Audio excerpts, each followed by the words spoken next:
All right, so let's get into this, Erica. Please let us know, Yes. Erica London, what is Color Their World? Color Their World is a place that you could send your children to that is to find fun, educational, and interactive content. Essentially, the channel is what I do is I read other authors' books. My focus is to feature authors from all around the world, authors that would generally not have a platform to showcase their material. And I created a platform essentially for myself, but sharing it with others. And the reason why I say that is because with the book that I recently published, Missing You. Please share Yes. with the audience. I This love is this the book. All right. This is why we're here, guys. Yeah. I love this book. My daughters love this book. And Erica will give you more detail, but I think it's beautifully illustrated, beautifully written, and just an amazing topic that's not really discussed. Thank you. Nobody wants to talk about death. It's literally the elephant in every room, in every household, anywhere. We all want to live forever, I'm sure.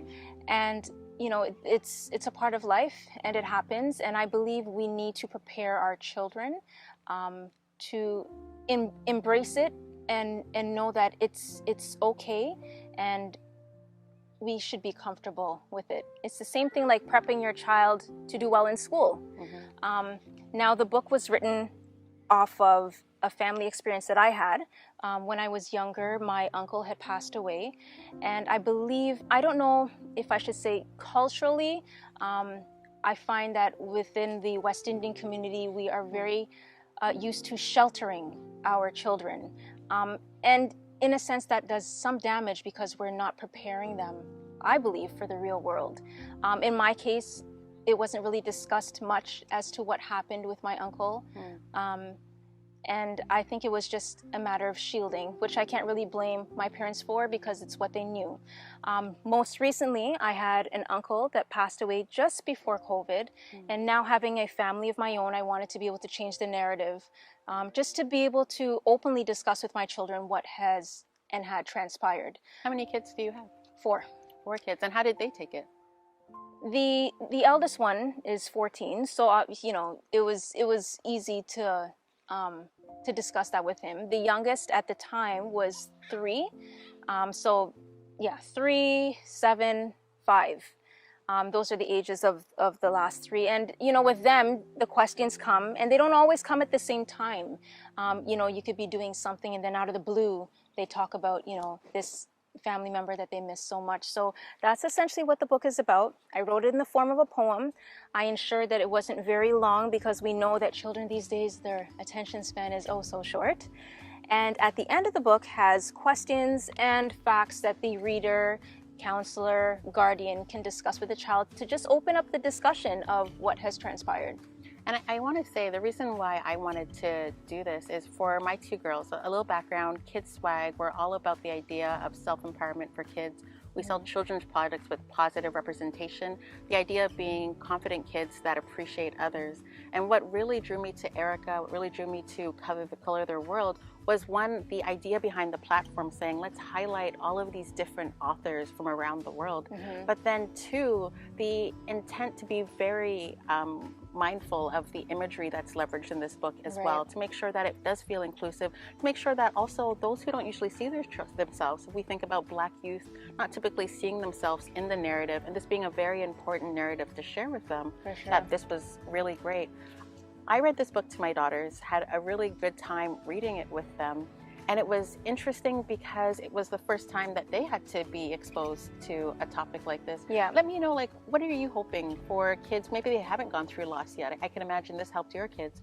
But for kids who haven't gone through it or are going through it, what are you hoping this book's going to do? I'm hoping that it acts as a sense of healing. And one thing that you will notice when you read the book is that nobody was really speaking to the child. The child was always in the background, observing what is transpiring with the family. And I want children to know that they are seen and they can be heard.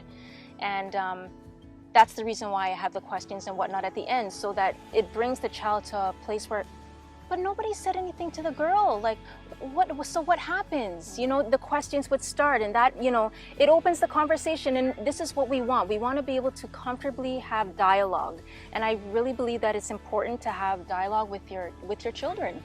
And not even your children, it could be any other family member. You know, there's some people who don't have children. Your nieces, your nephews, anybody that you know is affected by this, I want it to be of aid to them.